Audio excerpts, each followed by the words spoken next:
So next topic చూసుకుంటే అఖండ 2 మరి కాసేపట్లో తాండవం మారుమోగుతున్న జై బాలయ్య నినాదం.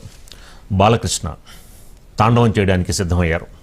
మరి కాసేపట్లో ప్రీమియర్ షోస్ పడబోతున్నాయి. అలాగే రేపు ప్రపంచవ్యాప్తంగా కూడా అఖండ 2 తాండవం రిలీజ్ కాబోతుంది. బోయపాటి బాలకృష్ణ కాంబినేషన్ సింహ కానీ లెజెండ్ కానీ అఖండ 3 కూడా హ్యాట్రిక్. ఇప్పుడు అఖండ 2తో మరోసారి వీళ్ళ కాంబినేషన్ మరి సక్సెస్ కొడుతుందా లేదా అనేది కూడా చూడాలి.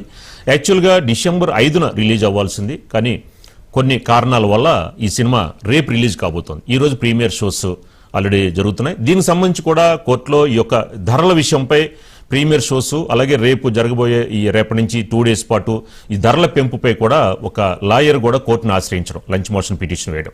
సో ఇది కొన్ని అవాంతరాలు అడ్డంకులు కూడా ఎదురవుతున్నా కూడా అఖండ 2 రేపు ప్రపంచవ్యాప్తంగా కూడా రిలీజ్ అయిపోతుంది చాలా గ్రాండ్గా.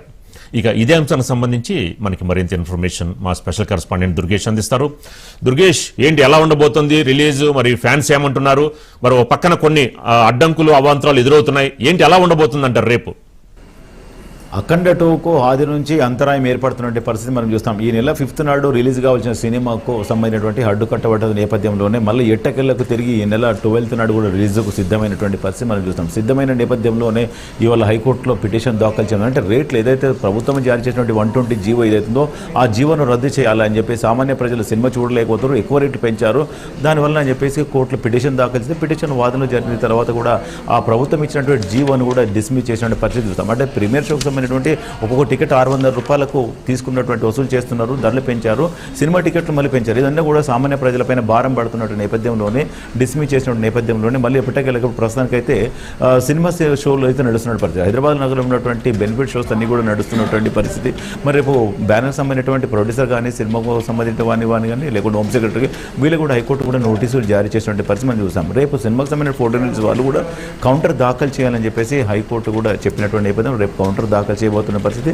అప్పటి వరకు అయితే ఏదైతే కొట్టేశారో, ఏదైతే జియో డిస్మిస్ చేశారో దాని ప్రకారంగా చూసుకుంటే పాత పద్ధతి ప్రకారమే వీళ్ళు టికెట్లు అమ్ముకోవాలి.